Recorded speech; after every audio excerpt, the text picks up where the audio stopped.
Hello twin flames.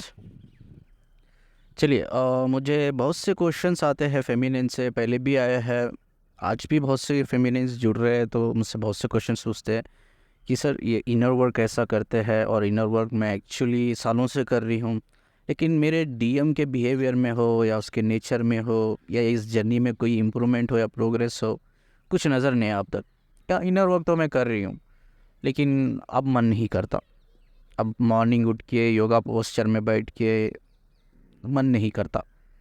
अब मैं balance भी नहीं कर पाती हूँ, मतलब बैठती तो हूँ योगा पोस्चर में, एक 5-10 मिनट के लिए मैं इम्बैलेंस हो जाती हूँ, मतलब फोकस नहीं कर पाती हूँ। तो अब ऐसा देखो तो इनर वर्क तो मैं बहुत सालों से कर रही हूँ, तो कोई बेनिफिट नहीं है। तो हमें क्या करना चाहिए? तो हम ये जानने की कोशिश करेंगे भाई इनर वर्क क्या होता है, इनर वर्क क्यों करते हैं, ठीक है। और क्या ये बिल्कुल भी ज़रूरी है कि आपको योगा पोस्चर में ही बैठकर या मॉर्निंग उठकर या कमरे में बैठकर ही करना, या बहुत नेचुरली कैजुअल वे से भी हम कर सकते हैं, ठीक है। और ये हम जानने की कोशिश करेंगे कि क्यों ये हमारा जो इनर वर्क है इस जर्नी में कोई प्रोग्रेशन नहीं लाता है, कोई इम्प्रूवमेंट नहीं लाता है, कोई चेंजेस नहीं लाता है, ठीक है। इससे पहले मैं डिटेल में जाऊँ तो हम थोड़ा बेसिक के बारे में बात करेंगे। बहुत से लोगों को पता ही नहीं मेडिटेशन क्या होता है करके। मेडिटेशन करने के बहुत से ज़रिए होते हैं, जैसा योगा हो गया, योगा कर रहे हो वो भी एक मेडिटेशन का ज़रिया है, ठीक है। आप खुद घर पे बैठे हो योगा पोस्चर में, इनहेल एक्सेल यानी कि ब्रीथ को ले रहे हो ब्रीथ को छोड़ रहे हो, इनहेल एक्सेल कर रहे हो, वो भी एक प्रोसेस है, ठीक है। बहुत से लोग मंत्रा चैटिंग करते हैं, हाँ वो भी एक प्रोसेस है इनर वर्क करने के लिए। और ऐसे कई तरीके के आपको, जब स्पिरिचुअलिटी में आप जाते हो या सेंटर में आप ज्वाइन करते हो, तो ऐसे कई तरीके के आपको प्रोसीजर बताए जाते हैं। लेकिन इन सब प्रोसीजर तो अलग अलग ज़रूर होते हैं, लेकिन उसका मकसद होता है ये कि वो है अपने माइंड और बॉडी को बैलेंस करना, ये रियल मकसद होता है। इसके अलग अलग तरीके होते हैं, आपके जो भी आपका तरीका आपको समझ में आया या आपको फ़ायदेमंद है वो आप कर सकते हैं, ठीक है। मेडिटेशन का मतलब क्या है, मैं आपको सिंपल भाषा में समझाता हूँ भाई। मेडिटेशन का मतलब ये है कि जिस जगह आप फिज़िकली हो उस जगह आप मेंटली भी रहना चाहिए।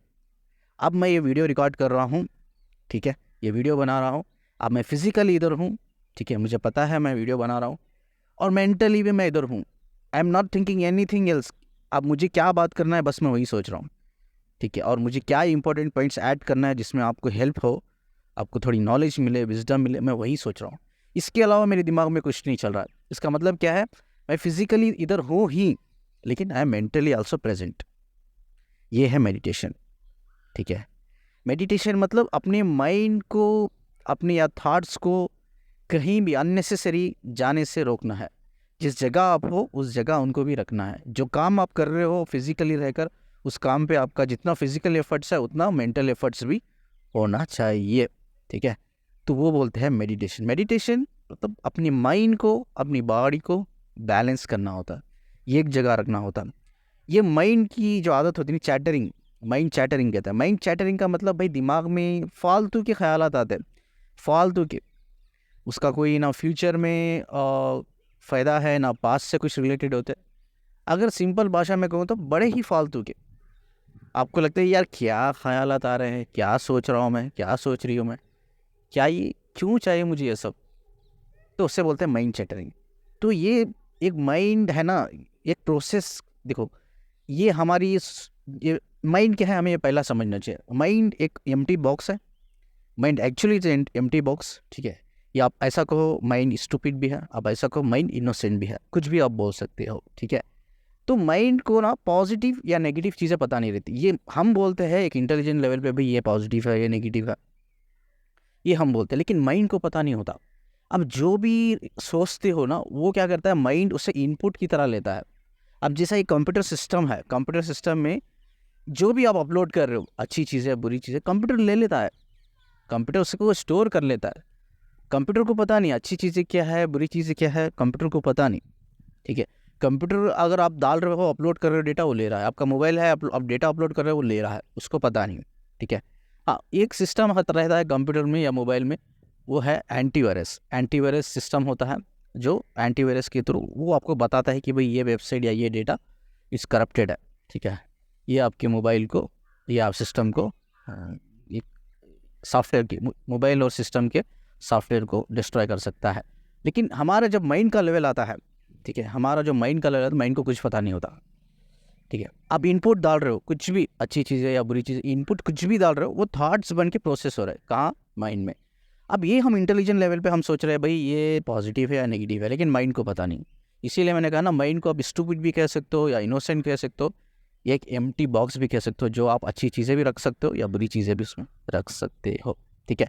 तो मेडिटेशन का मतलब है बैलेंस करना, अपनी बॉडी को, माइंड को बैलेंस करना, यानी कि जिस जगह आप है फिजिकली उस जगह अपने माइंड को भी रखना। मतलब जो काम आप कर रहे हो, मतलब वही काम आप कर रहे हो, उस पर ही 100% फोकस है, दूसरी कोई चीज़ें आती ही नहीं है दिमाग में। इसको बोलते हैं बैलेंस करना, ठीक है। ठीक है सर, चलो आपने बता दिया कि मेडिटेशन क्या होता है। मेडिटेशन होता है, अलग अलग तरीके होते हैं उसके, लेकिन पर्पज़ एक ही होता है, बैलेंस करना। ये करने से क्या हो जाएगा, और इसके लेवल का ये दूसरा लेवल होता है, ठीक है। देखो मैं वीडियो बनाता हूँ, मैं बहुत सी नॉलेज विजडम शेयर करता हूँ, मैं आपको एक होमवर्क देता हूँ, ठीक है। एक होमवर्क ये है, हमारे इसमें जो न्यूरोलॉजिस्ट साइंस, जो साइकोलॉजी में भी हम पढ़ते हैं इसको, न्यूरोलॉजी साइंस जो दिमाग की स्टडी होती है, उसमें एक 5 फ्रीक्वेंसीज होती है, 5 फ्रीक्वेंसीज होती है, और फ्रीक्वेंसीज के बारे में हम बात करेंगे। वो पहली फ्रीक्वेंसी है वो है डेल्टा फ्रीक्वेंसी, ठीक है।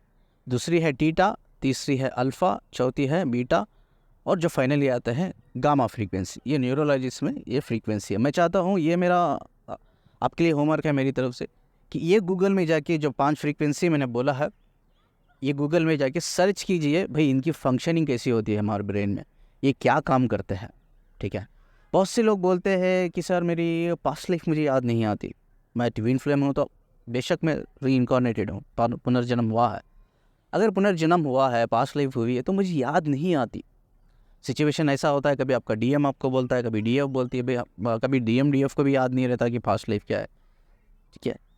तो पास्ट लाइफ को जानना क्यों इंपॉर्टेंट है? देखिए, पास्ट लाइफ में हमेशा हो सकता है भी अच्छी चीज़ें भी हुई हो या गलत चीज़ें भी हुई हो।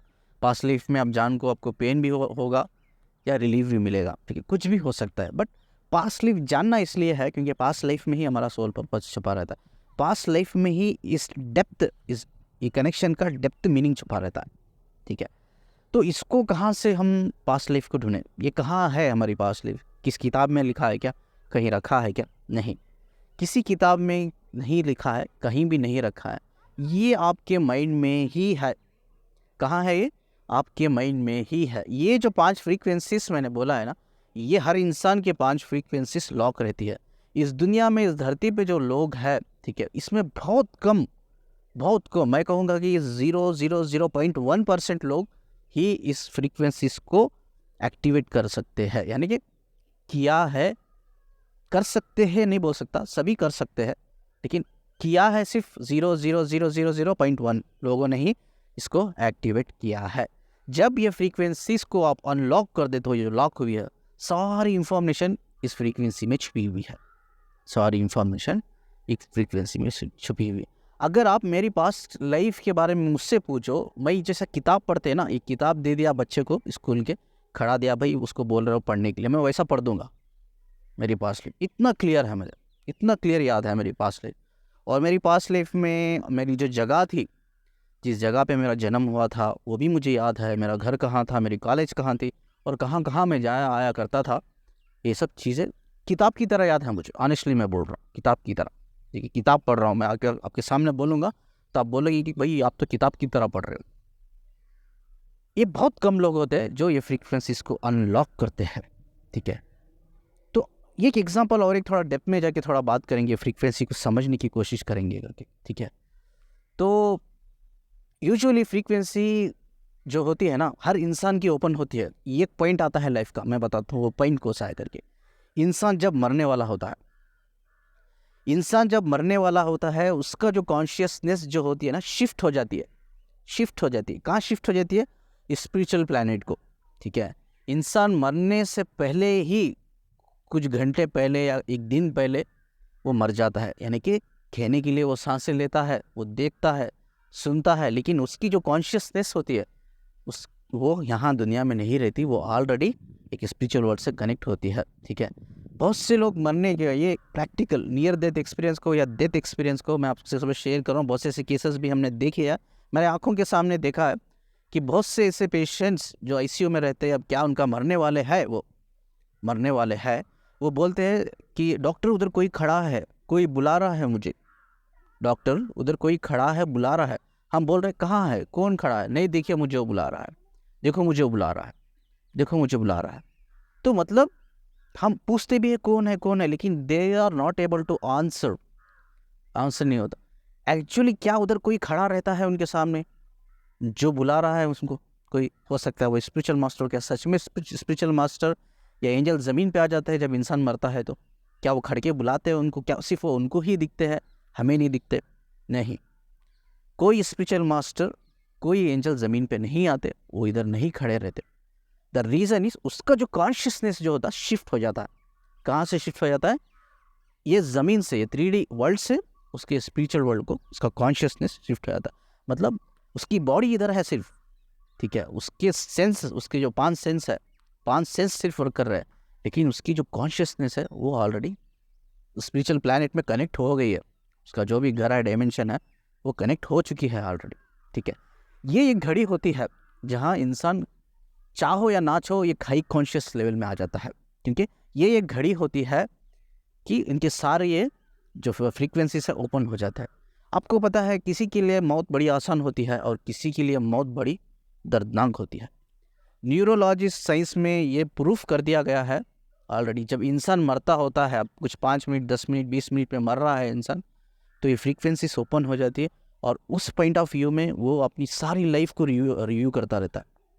अब ये लाइफ में जिया, अब मेरा एक 10 मिनट में, 20 मिनट में मरने वाला हूँ, मैं बिस्तर पे पड़ा हूँ, अब मेरी फ्रीक्वेंसीज ओपन होगी और मैं ये लाइफ में जितने भी मैंने मोमेंट्स एक्सपीरियंस किया है इमोशनली, या जो भी मेरे मोमेंट्स मेरे सबकॉन्शियस माइंड से कनेक्ट हो गए, चाहे वो अच्छे हो या बुरे हो, सब रिव्यूल होते हैं। इवन योर पास्ट लाइफ में आप बैठे बैठे आप बिस्तर पे सो रहे हो, आपकी पास्ट लाइफ को भी आप देख रहे हो, लेकिन आप इस स्टेट में होते हो, उसको एक्सप्रेस नहीं कर पाते।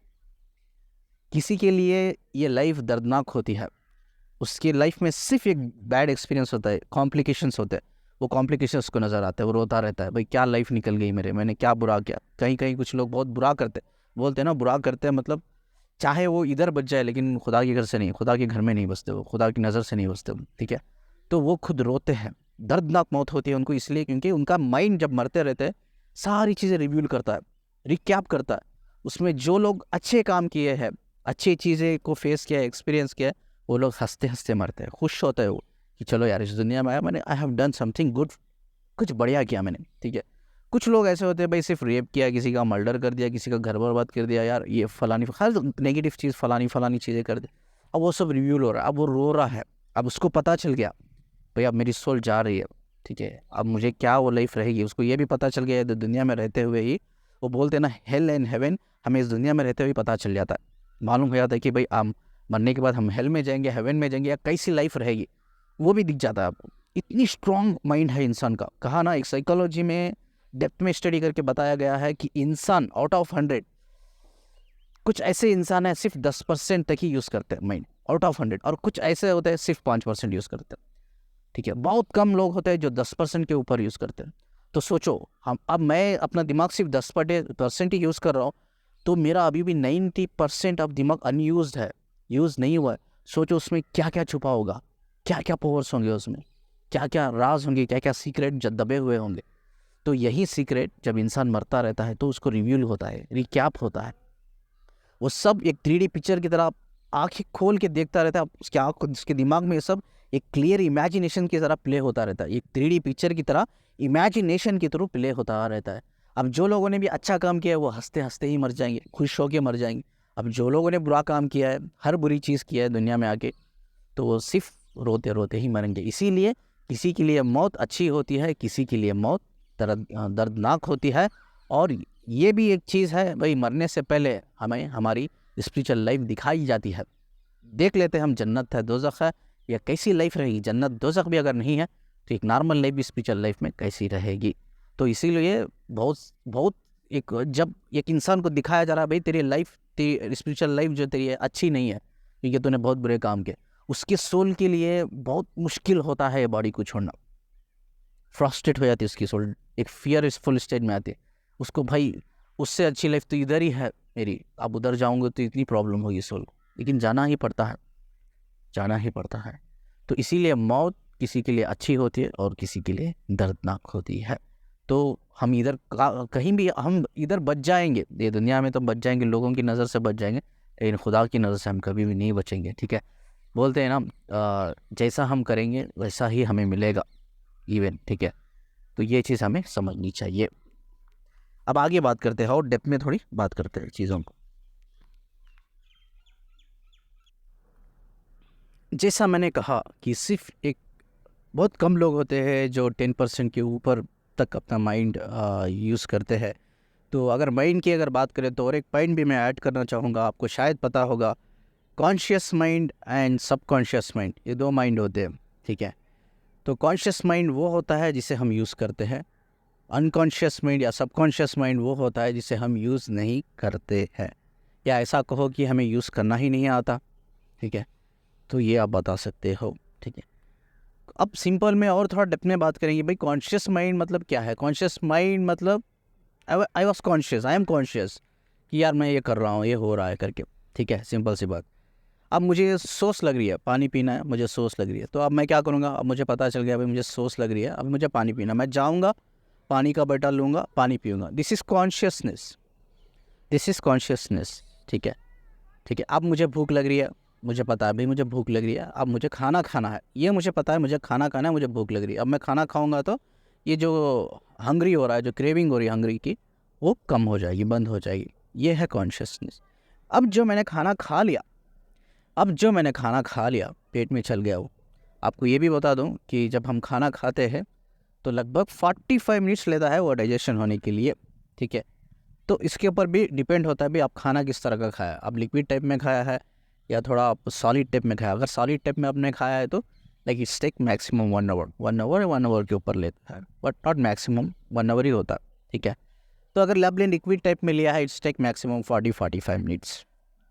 ठीक है, तो अब मैंने इधर खाना खा लिया है। अब खाना खाने के बाद यार जो भी डाइजेशन हो रहा है, जो भी वो जो मैंने खाया है उसके अंदर जो भी प्रोटीन है, विटामिन है, यार जो भी मेरी बॉडी को चाहिए, कैलोरीज चाहिए यार, आयरन चाहिए, कैल्शियम चाहिए, जो भी मेरी बॉडी उस जो भी मैंने खाया है उसमें जो भी अच्छी चीज़ है, जो भी मेरी बॉडी ऑब्ज़र्व कर रही है उन अच्छी चीज़ों को, और अच्छी चीज़ों को ऑब्ज़र्व करके मेरी बॉडी को वो कंजप्शन मिल रहा है, यानी कि वो एक एनर्जी वे में, एक एनर्जी के थ्रू, चाहे मुझे जैसा भी हो, चाहे मेरा आयरन हो, कैल्शियम हो, कैलोरीज हो, जो कुछ भी हो, उसके थ्रू मेरी बॉडी को बेनिफिट मिल रहा है। तो क्वेश्चन ये है, अब मैंने खाना खा लिया, अब वो डाइजेशन क्या हो रहा है, डाइजेस्ट हो रहा है, लेकिन मैं कुछ कर रहा हूँ क्या उसके लिए? मैं कुछ नहीं कर रहा हूँ, आई एम डूइंग नथिंग, बस मैंने खा लिया। वो डाइजेशन ग्रेजुअली होने है। अब कुछ भी आप खाओ डाइजेशन ग्रेजुअली होता है, मतलब आपको कुछ करने की ज़रूरत नहीं, डाइजेशन अब खा लिया, डाइजेशन हो रहा है। ठीक है, खा लिया, डाइजेशन हो रहा है। तो ये है subconscious. Subconscious mind is a process mind, it is called a process mind. जो एक प्रोसेस ऊपर वाले ने, यूनिवर्स ने एक प्रोसेस लेवल पे बना दिया गया है। ठीक है, उसको प्रोसेस को ओपन करने के लिए, उस प्रोसेस में इन्वॉल्व होने के लिए, स्टडी करने के लिए, उसके लिए इसको फ्रीक्वेंसीज जो मैंने बोला, जो लॉक है फ्रीक्वेंसी, उसको ओपन करना बहुत ज़रूरी होता है। वो फ्रीक्वेंसीज में, और फ्रीक्वेंसीज ऐसा समझो कि जैसा हमारे मोबाइल में हम पासवर्ड डाल के लॉक करते हैं, सिस्टम में पासवर्ड डाल के लॉक करते हैं, उसी तरह का पासवर्ड डाल के उसमें उस फ्रीक्वेंसीज जो न्यूरोलॉजी से इसमें फ्रीक्वेंसी है उसको लॉक किया है। अब उसका पासवर्ड क्या है? वो है मेडिटेशन। वो है आपके माइंड को बैलेंस करना है, बैलेंस करके उसके पासवर्ड ऑटोमेटिक खुल जाएगा। ठीक है, अब मेरे हार्ट साइड, मेरे अंदर दिल है, दिल धड़क रहा है, मैं कुछ कर रहा हूँ क्या? कुछ भी नहीं कर रहा हूँ। हार्ट बीट्स बढ़ रहे, हार्ट बीट्स चल रहे। अब मेरे बॉडी में ब्लड सर्कुलेशन हो रहा है, मैं कुछ कर नहीं रहा हूँ, मैं कुछ नहीं कर रहा हूँ। ये सब चीज़ें हैं ना, सबकॉन्शियस लेवल पे आती है या अनकॉन्शियस लेवल पे, यानी कि प्रोसेस्ड वाली चीज़ है। Conscious level is not a processed one, it's conscious level is based on, थोड़ा मैं इंग्लिश बात कर रहा हूँ, बहुत से लोगों को समझ में नहीं आएगा, लेकिन कोशिश कीजिए समझने की। Conscious level is based on a growth, is based on growth of human experience, of human emotions. Emotions के थ्रू, हमारी लाइफ के एक्सपीरियंसेस के थ्रू हम कॉन्शियस लेवल को ग्रो करते रहते हैं। Like it's not a process, it's not a systematic process, I can say. It's not a systematic process, but it's a growth. It's only a growth based on our experience, based on our emotions. ठीक है, तो ये चीज़ है। But subconscious mind is a mind which is already processed, it's a systematic processed, systematically processed कर रहा है जो चीज़ें उसको जिस टाइम पे क्या करना है, किधर करना है, कैसे करना है, सब ग्रेजुअली हो रही है, हम कुछ नहीं कर रहे। लेकिन कॉन्शियस लेवल पे वी हैव टू वर्क, हमें इस पे एक्शन लेना पड़ेगा, हमें काम करना पड़ेगा, तभी the things going to be possible, things तभी पॉसिबल होते। This is a common difference between conscious mind and subconscious mind. I hope कि आपको ये समझ में आ गया हो डिफरेंस। चलिए, आगे भी बहुत बड़ा डिस्कशन रहेगा और मुझे लगता है आगे मैं इसे कंटिन्यू करूँगा तो वीडियो लंबा आ जाएगा। वी विल स्टॉप हियर, और ये पार्ट 1 में मैं बनाऊँगा। पार्ट 2 में हम ये जानने की कोशिश करेंगे भाई, जैसा मैंने इस पार्ट में ये बताया आपको मेडिटेशन का मतलब क्या होता है, और हमारे जो पास्ट लाइफ से रिलेटेड जो चीज़ें होती है वो कहाँ रहती है, वो हमारे अंदर ही लॉक रहती है, फ्रीक्वेंसी में ही वो लॉक रहती है, बस वो फ्रीक्वेंसी को ओपन करना बहुत ज़रूरी होता है। ये 2 चीज़ हमने सीखी। अब आगे के पार्ट में हम ये सीखेंगे भाई मेडिटेशन कैसा करना है, इनर वर्क का मेडिटेशन कैसा करना है, और कैसा अपने माइंड को, बॉडी को बैलेंस करना है। क्या मेडिटेशन करके हमारा डीएम हमें आता है या डीएफ आती है क्या, ये भी हम जानने की कोशिश करेंगे। ठीक है, मैं बहुत एक मेडिटेशन आपको एक नेचुरल वे में करने का तरीका बताऊंगा। ठीक है, आपके माइंड को बैलेंस करने का मैं तरीका बताऊंगा, बहुत डेप्थ में बताऊंगा। ठीक है, तो बने रहिए मेरे चैनल से, जितना हो सके सब्सक्राइब कीजिए, शेयर कीजिए वीडियोस को, और कुछ भी हो तो कमेंट में पूछिए।